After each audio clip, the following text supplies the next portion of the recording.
Bonsoir. Installez-vous confortablement.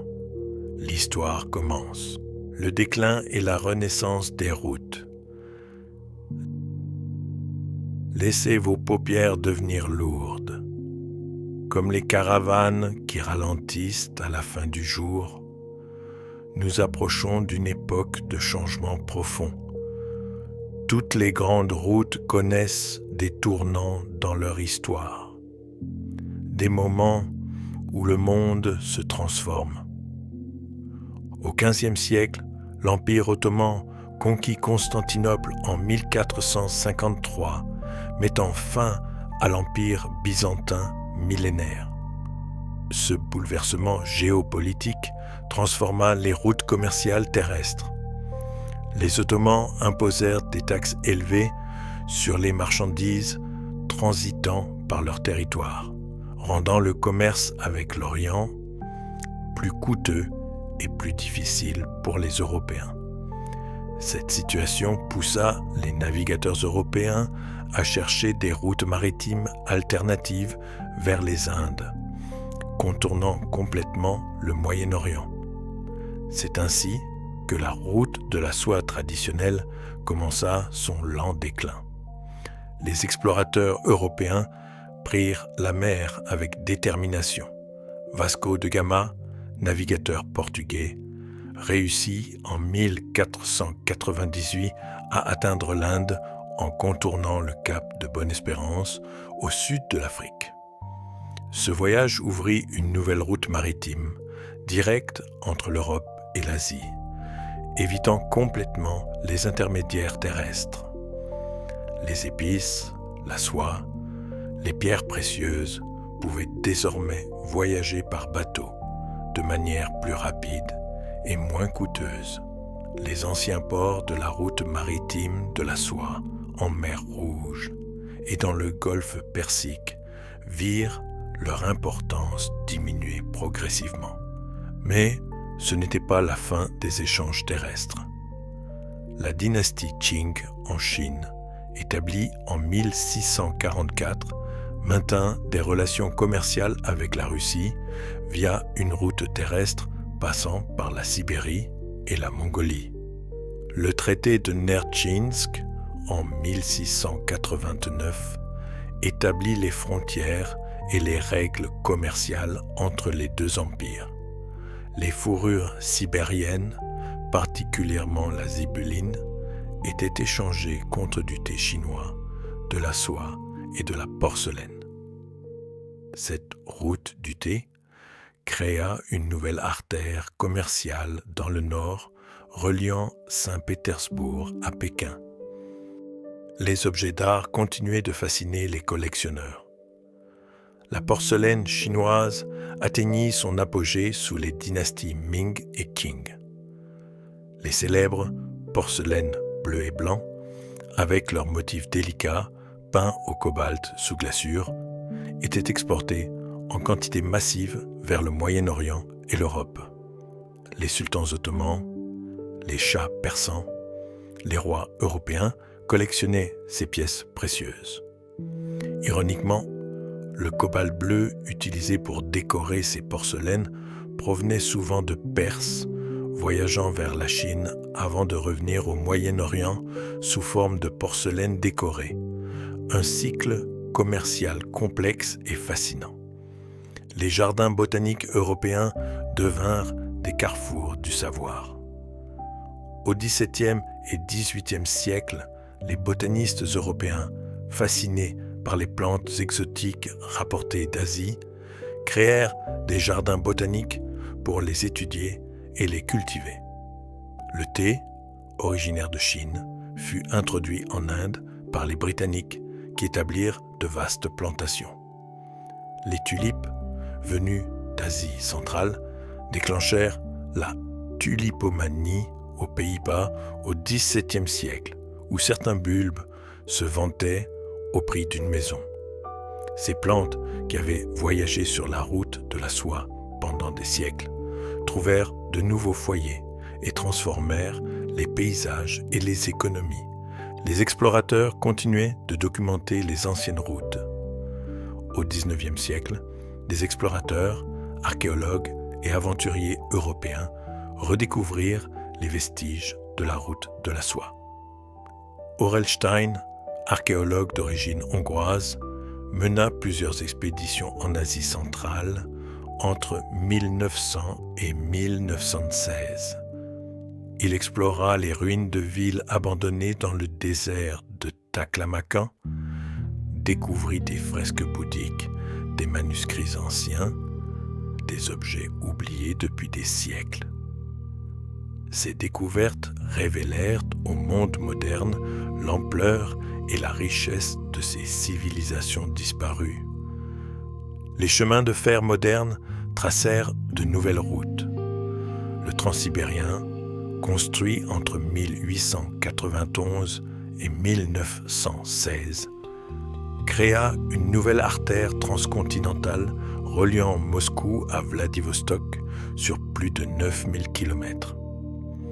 Cette ligne ferroviaire suivait approximativement certaines sections des anciennes routes caravanières du Nord. Pour la première fois dans l'histoire, il devenait possible de voyager de l'Europe à l'Asie en quelques semaines plutôt qu'en mois ou années. Le transsibérien transportait des marchandises, mais aussi des idées, des révolutionnaires, des réfugiés. Il devenait la route de la soie de l'ère industrielle.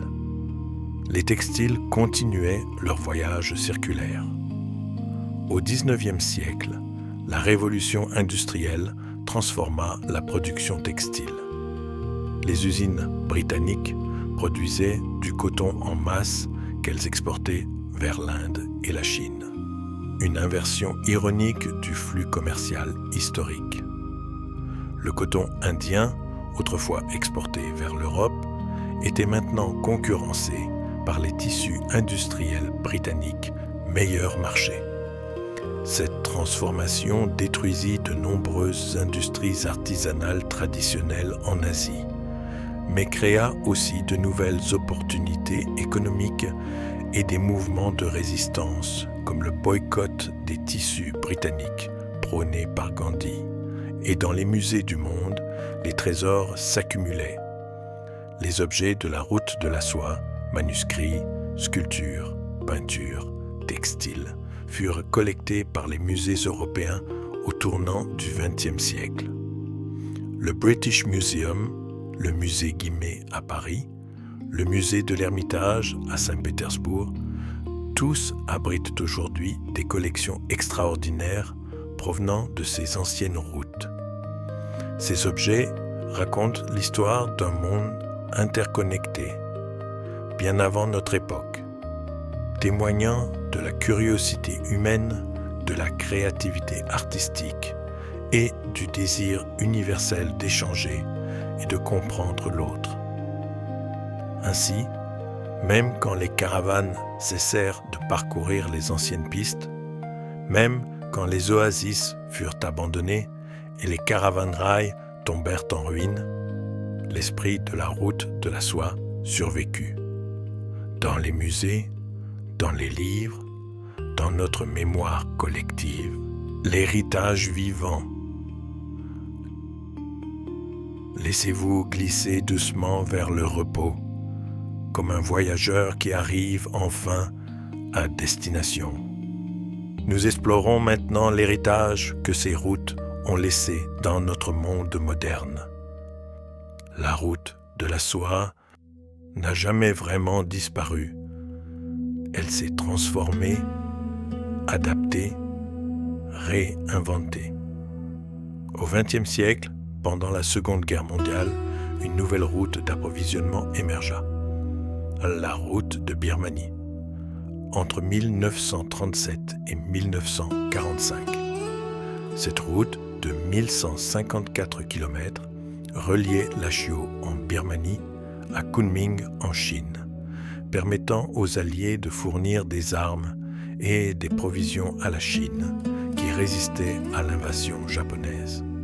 Construite en grande partie à la main par 200 000 ouvriers, cette route reprenait l'esprit des anciennes voies commerciales, relier des peuples séparés par des montagnes et des distances immenses pour un objectif commun. Les archéologues continuaient leur découverte fascinante. En 1974, des fermiers chinois creusant un puits près de Xi'an découvrirent par hasard l'armée de terre cuite. Plus de 8000 soldats en argile grandeur nature, enterrés avec l'empereur Qin Shi Huang en 210 avant notre ère. Cet empereur fut celui qui unifia la Chine et construisit les premières sections de la Grande Muraille. Sa tombe monumentale témoigne de la puissance de la Chine ancienne, au moment même où les premières connexions avec l'Ouest commençaient à se former. Ces guerriers silencieux gardent depuis plus de 2 millénaires les secrets de l'Empire qui donna naissance à la route de la soie. La cuisine elle-même porte les traces de ces échanges millénaires.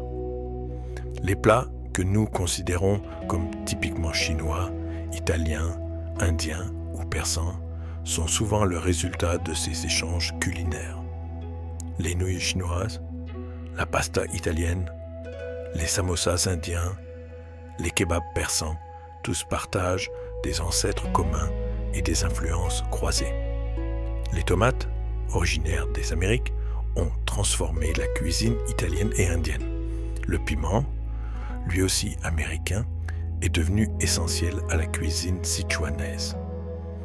La route de la soie moderne, celle des échanges colombiens, a continué le travail commencé il y a des millénaires. Les langues portent aussi ces traces indélébiles. Des centaines de mots dans nos langues modernes ont voyagé sur la route de la soie. Kiosque vient du persan, thé du chinois via le malayalam, sucre du sanskrit, safran de l'arabe, caravane du persan, bazar également.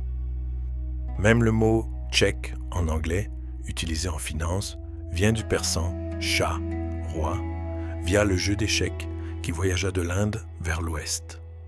Notre vocabulaire quotidien est une mosaïque linguistique tissée par ces échanges anciens.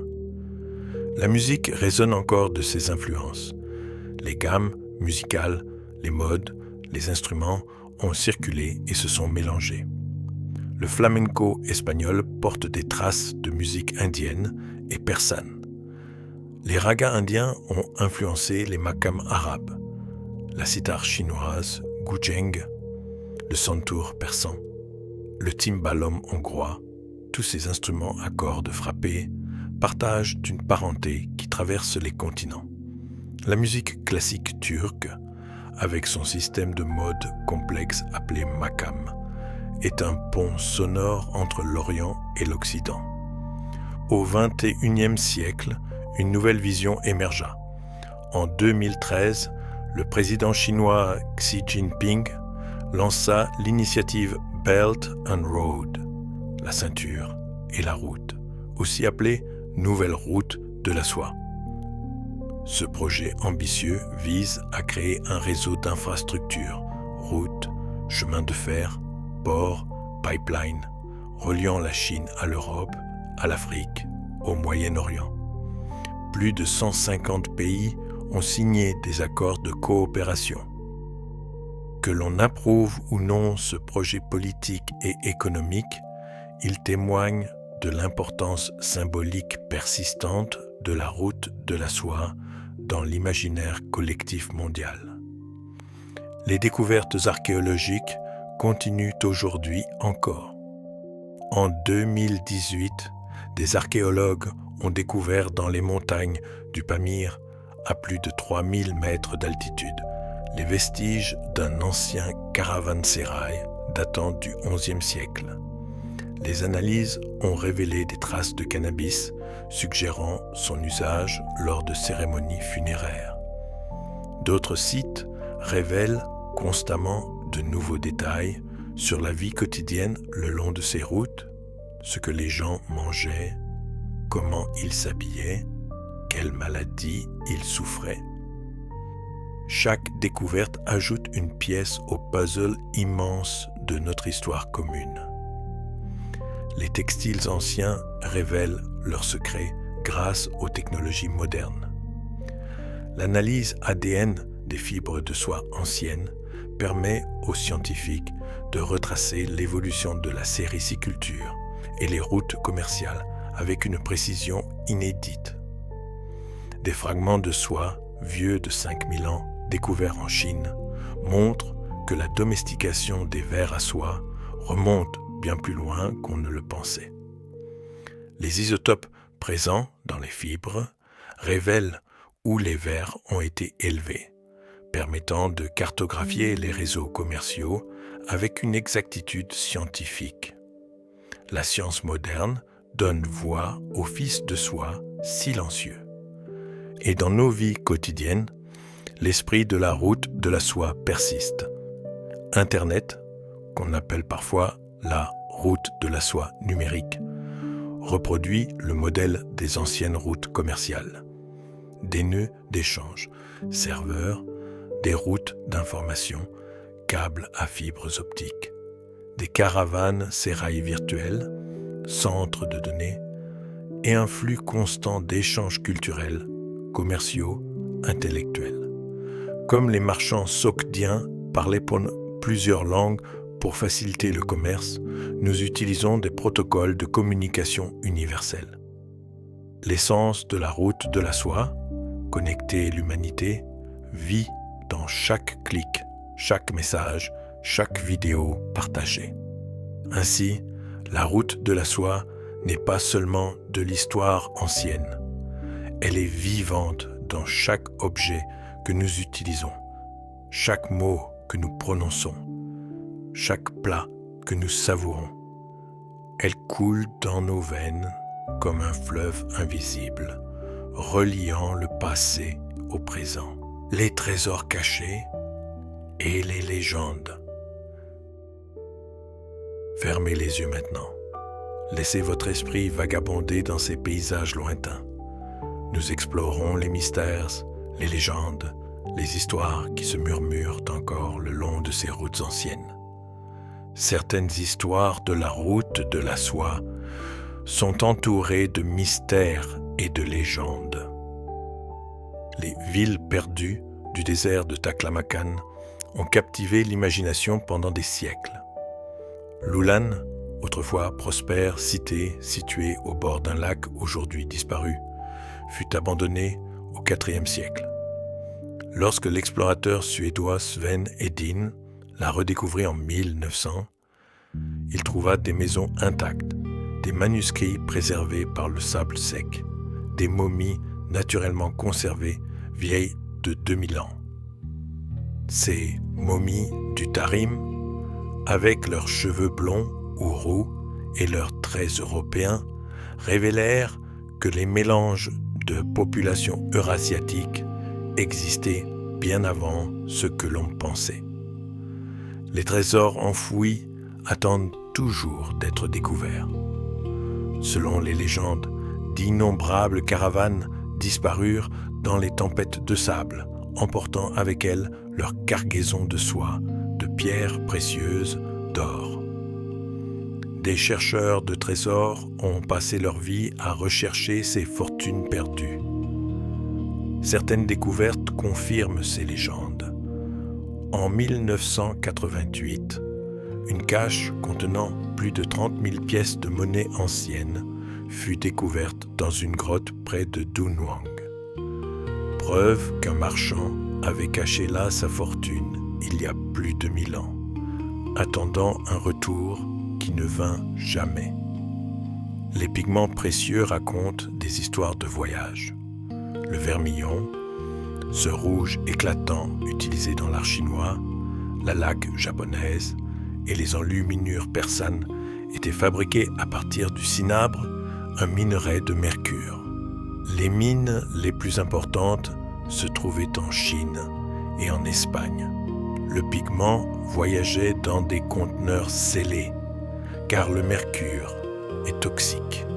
Les artistes qui travaillaient avec ce pigment souffraient souvent d'empoisonnement au mercure. Ce rouge magnifique portait en lui une beauté dangereuse comme tant d'autres trésors de la route de la soie. Les techniques de fabrication étaient pour jalousement gardées. Le secret de la porcelaine chinoise résista pendant plus de 1000 ans aux tentatives européennes de reproduction. Ce n'est qu'en 1708 qu'un alchimiste allemand, Johann Friedrich Böttger, réussit à créer de la porcelaine dure à Meissen, en Saxe. La recette impliquait du kaolin, une argile blanche rare et une cuisson à très haute température. Pendant des siècles, la Chine avait exporté cet or blanc sans jamais révéler son secret, créant une dépendance économique et un désir insatiable en Occident. Les jardins suspendus n'existaient pas seulement à Babylone. Les oasis, le long de la route de la soie, développèrent des systèmes d'irrigation sophistiqués, appelés Qanat en Perse ou Gesa, Garez en Chine. Ces tunnels souterrains, parfois longs de plusieurs dizaines de kilomètres, captaient l'eau des nappes phréatiques des montagnes et la conduisaient vers les zones cultivées, minimisant l'évaporation. Certains de ces systèmes, vieux de 3000 ans, fonctionnent encore aujourd'hui. Cette ingénierie hydraulique remarquable transformait le désert en jardin, rendant possible la vie et le commerce dans des régions autrement inhospitalières. Les animaux exotiques faisaient partie du commerce. Les empereurs et les rois s'échangeaient des animaux rares comme cadeaux diplomatiques. En 1414, le sultan du Bengale offrit une girafe à l'empereur Ming de Chine. Cet animal extraordinaire, jamais vu auparavant en Chine, fut considéré comme un qilin, la créature mythologique chinoise, symbole de bonne fortune. Des éléphants indiens, des lions persans, des paons, des léopards, des neiges voyageaient dans des cages spéciales, faisant sensation dans les cours lointaines. Ces ménageries royales témoignaient de la portée impressionnante des réseaux commerciaux. Les reliques religieuses voyageaient aussi. Les reliques bouddhiques, fragments d'os ou de dents attribués au Bouddha ou à des saints bouddhistes, étaient transportés avec révérence le long de la route de la soie. Chaque relique était enchâssée dans des stupas, ces monuments en forme de dôme qui parsemaient le paysage. Les pèlerins parcouraient des milliers de kilomètres pour vénérer ces reliques. Le commerce spirituel était tout aussi important que le commerce matériel, créant des liens invisibles mais puissants entre les communautés bouddhistes de l'Inde à la Chine, de l'Afghanistan au Japon. Les parfums exotiques envoûtaient les sens. L'encens, la myrrhe, le bois d'agar, le musc, ces substances odorantes étaient aussi précieuses que l'or. L'encens, provenant d'Arabie du Sud, voyageait vers le nord par la route de l'encens, une branche de la route de la soie. Le musc, sécrété par le chevrotin porte-musc de l'Himalaya, était si rare qu'il valait son pesant d'argent. Ces parfums étaient utilisés dans les cérémonies religieuses, les rituels funéraires et comme aphrodisiaques. Leur fumée s'élevait dans les temples bouddhistes, les mosquées, les églises nestoriennes, créant une atmosphère de sacré partagé à travers les religions. Et parfois, ce sont les histoires d'amour qui transcendent les frontières. La légende de Wang Zhaojun, l'une des 4 beautés de la Chine ancienne, raconte comment cette dame de la cour Han fut envoyée comme épouse au chef des Xiongnu, un peuple nomade, pour sceller une alliance en 33 avant notre ère. Bien qu'arrachée à sa terre natale, elle devint un symbole de la paix entre les peuples. Sa tristesse en quittant la Chine a inspiré des poèmes, des opéras, des peintures, pendant des millénaires. Elle représente les milliers de personnes, marchands, artisans, esclaves, épouses, qui ont franchi des frontières culturelles, portant avec eux leurs espoirs, leurs peines et leurs rêves. Ainsi, derrière chaque caravane, derrière chaque échange commercial, il y avait des vies humaines, des joies et des souffrances, des espoirs et des peurs. La route de la soie était avant tout une histoire humaine, tissée de millions de destins entrelacés. Le cercle se referme. Nous arrivons à la fin de notre voyage, mais comme toute grande route, la route de la soie n'a pas vraiment de fin. Elle continue de vivre en nous.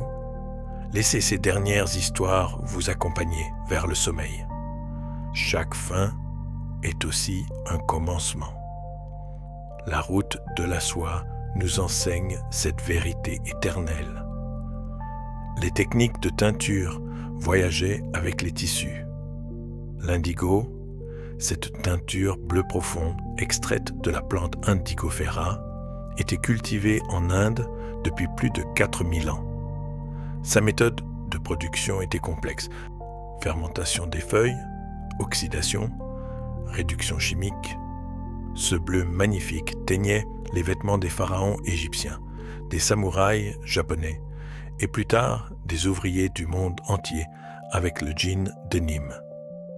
Une seule plante, voyageant sur des milliers de kilomètres, habillait l'humanité d'une couleur universelle. Les jeux eux-mêmes franchissaient les frontières. Le jeu d'échecs, né en Inde au VIe siècle sous le nom de Chaturanga, voyagea vers l'ouest où il devint le Shatranj en Perse, puis les échecs en Europe.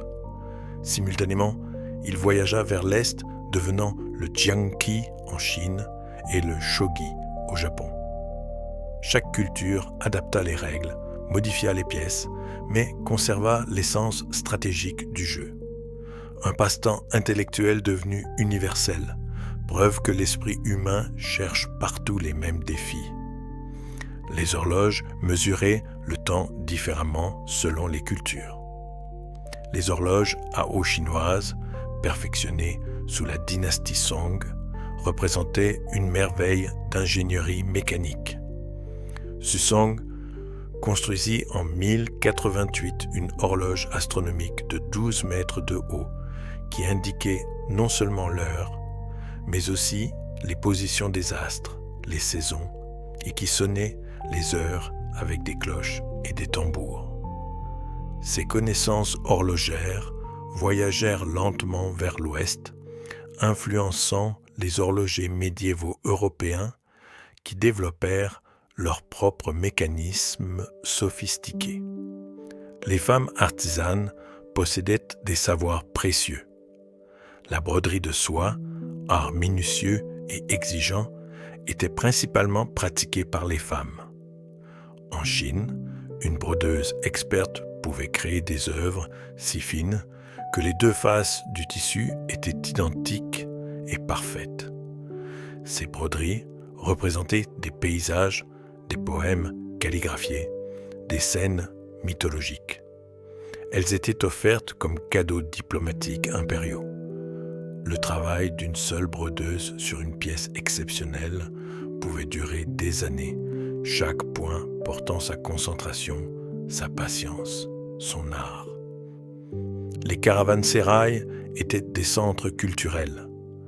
Dans ces auberges fortifiées, les marchands de différentes origines partageaient leurs histoires autour du feu. Des conteurs professionnels, des musiciens ambulants, des poètes, tous trouvaient là un public avide de divertissement après les longues journées de voyage. C'est dans ces lieux que des histoires comme celle de Sinbad le marin ou des contes du Panchatantra indien se répandaient, mutant et s'enrichissant à chaque récit.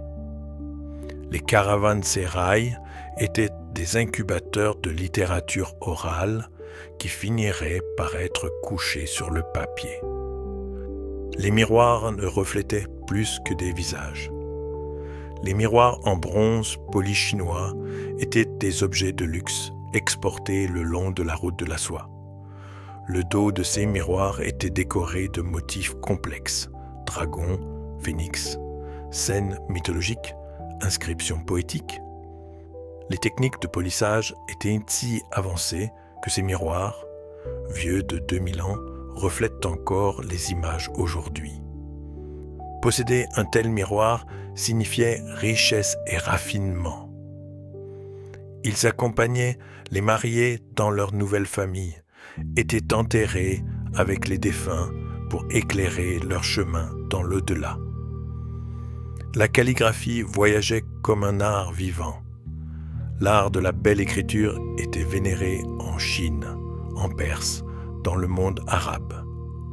La calligraphie chinoise, avec ses pinceaux souples et son encre noire, créait des caractères qui étaient à la fois écriture et peinture.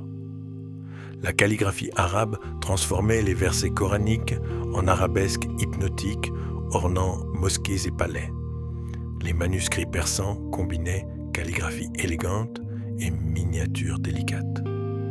Ces traditions calligraphiques s'influencèrent mutuellement, chaque culture admirant l'art de l'autre, tout en préservant son identité unique. Les ponts eux-mêmes étaient des œuvres d'art.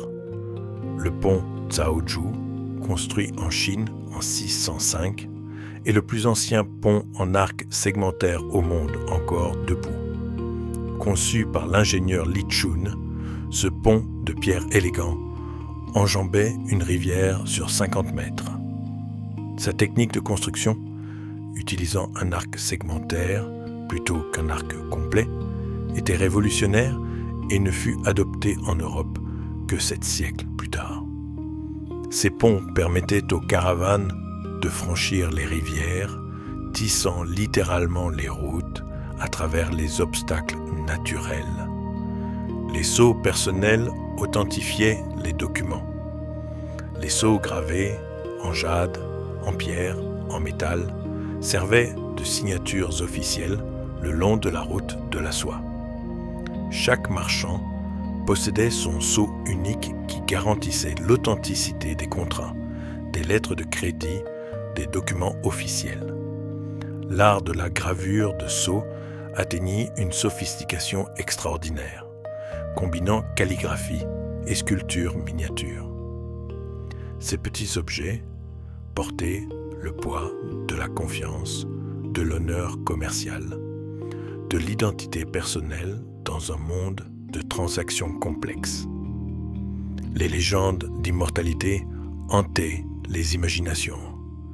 Les alchimistes taoïstes cherchaient l'élixir d'immortalité, mélangeant des minéraux, des plantes, des substances exotiques venues de terres lointaines.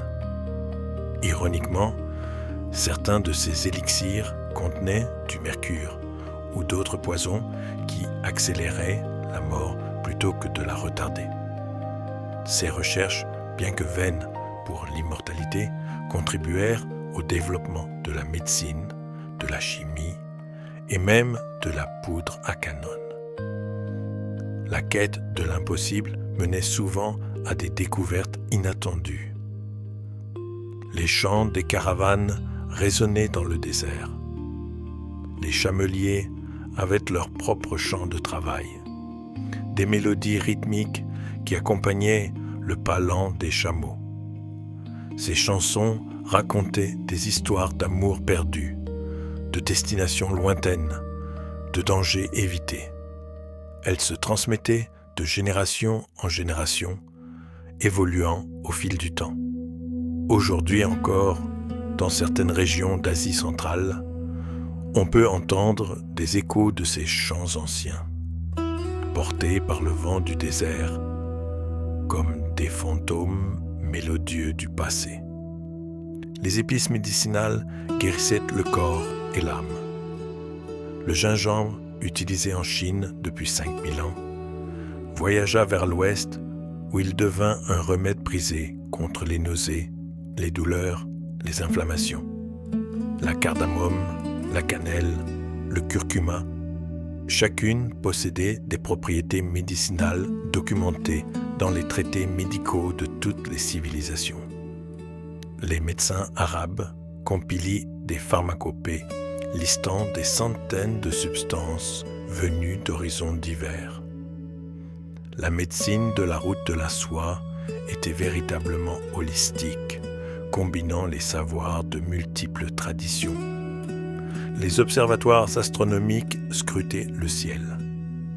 L'observatoire de Maraga en Perse, construit en 1259 sous le patronage des Mongols, réunissait des astronomes de Chine, de Perse, d'Arabie. Nasir al-Din al-Tusi y développa des modèles astronomiques qui influencèrent Copernic 3 siècles plus tard. Ces collaborations scientifiques internationales prouvaient que la quête de la connaissance transcendait les frontières politiques et culturelles. Le ciel étoilé, au-dessus de la route de la soie, appartenait à tous. Les bibliothèques préservaient la mémoire du monde. La bibliothèque de la Maison de la Sagesse à Bagdad, au IXe siècle, abritait des centaines de milliers de manuscrits, textes grecs traduits en arabe, traités persans, documents indiens, œuvres chinoises. Les savants y travaillaient à traduire, commenter, préserver le savoir universel. Lorsque les Mongols détruisirent Bagdad en 1258, tant de livres furent jetés dans le Tigre que, selon les chroniques, la rivière coula noire d'encre pendant des jours. Une perte incalculable qui nous rappelle la fragilité du savoir. Les messagers transportaient plus que des lettres. Les pigeons voyageurs, utilisés depuis l'Antiquité, portaient des messages urgents à travers des centaines de kilomètres. Les sultans, les marchands, les généraux utilisaient ces oiseaux remarquables dont l'instinct de retour au nid était infaillible. Un réseau de pigeonniers jalonnait les routes importantes. Ces messagers ailés volaient au-dessus des dangers terrestres, reliant les villes en quelques heures quand les caravanes prenaient des semaines. Les tentes des nomades étaient des maisons mobiles.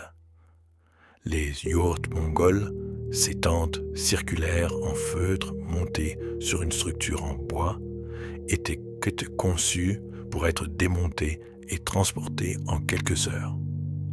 Malgré leur apparente simplicité, elles offraient une excellente isolation contre le froid extrême et la chaleur. Leur conception ingénieuse, un dôme autoportant résistant aux vents violents, témoignait de siècles d'adaptation nomade. Ces habitations accompagnaient les pasteurs dans leur migration saisonnière le long des routes commerciales.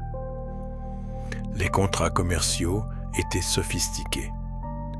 Les marchands musulmans développèrent des instruments financiers complexes comme la hawala, un système de transfert de fonds sans mouvement physique d'argent.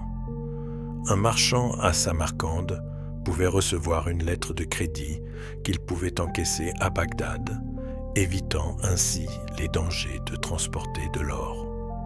Ce système de confiance et de réseau, basé sur l'honneur commercial, préfigurait la banque moderne. La route de la soie était aussi une route de l'innovation financière. Les danses rituelles créaient des ponts spirituels.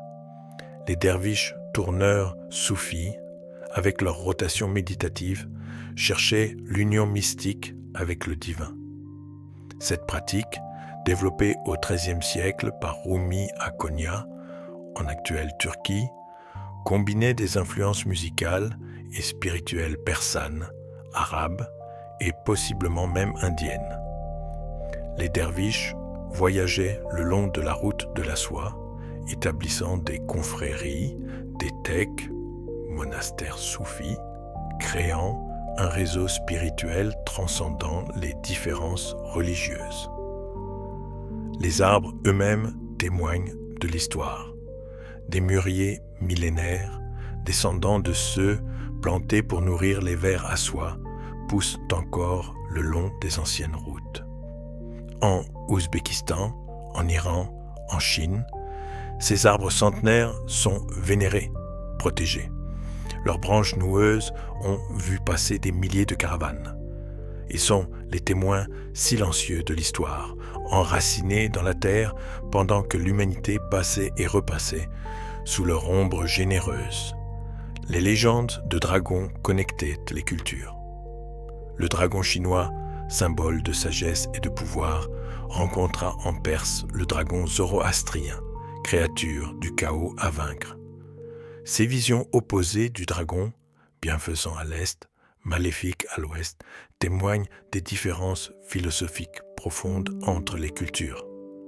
Pourtant, le fait que toutes ces civilisations aient imaginé des créatures serpentines similaires suggère peut-être des racines mythologiques communes, des histoires ancestrales partagées dans un passé immémorial. Les salutations différaient, mais exprimaient le même respect. Un marchand chinois joignait ses mains et s'inclinait. Un persan plaçait sa main droite sur son cœur. Un arabe disait « Assalamu alaykoum », que la paix soit sur vous. Un mongol offrait un kata, une écharpe de soie cérémonielle. Chaque culture avait ses codes, ses gestes de politesse. Les marchands expérimentés apprenaient ces rituels, montrant ainsi leur respect pour les coutumes locales. Dans la diversité des formes, l'essence restait la même. Reconnaître l'humanité de l'autre. Les enfants jouaient avec des jouets venus de loin. Les cerfs-volants chinois volaient dans les ciels persans. Les poupées de chiffon indiennes amusaient les fillettes chinoises. Les toupies, les billes, les jeux de ficelle. Ces plaisirs simples de l'enfance traversaient les frontières sans visa. Les enfants des marchands, grandissant dans les caravansérails, parlaient souvent plusieurs langues, jouaient avec des amis de toutes origines. Ils étaient les premiers citoyens du monde avant même que ce concept n'existe. Les étoiles guidaient, mais aussi inspiraient. Les mêmes constellations brillaient au-dessus de toutes les caravanes, mais chaque culture y voyait des histoires différentes. La Voie lactée était pour les Chinois la rivière céleste séparant deux amoureux. Pour les Arabes, elle était le chemin des pèlerins célestes. Pour les Persans, elle représentait la route des âmes vers le paradis.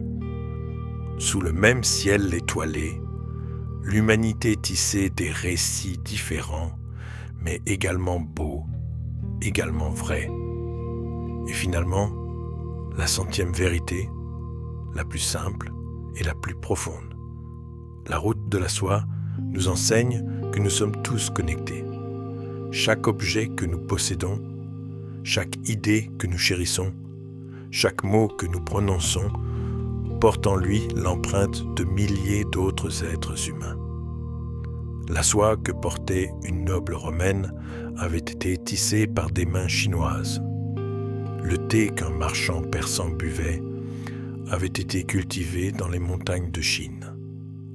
Les chiffres avec lesquels nous comptons aujourd'hui ont voyagé de l'Inde à l'Europe via le monde arabe. Nous sommes tous les héritiers de cette grande route, tous les enfants de ces échanges millénaires. Et peut-être, en nous endormant ce soir, pouvons-nous rêver que nous continuons ce voyage, que nous tissons encore ces liens qui font de l'humanité une seule et grande famille. Bonne nuit, que vos rêves vous portent sur les routes de la soie, où tout est possible, où tout est connecté, où l'histoire devient légende et la légende devient repos. l'éveil d'une route légendaire. Laissez l'histoire s'éloigner, la nuit peut continuer. Faites de beaux rêves.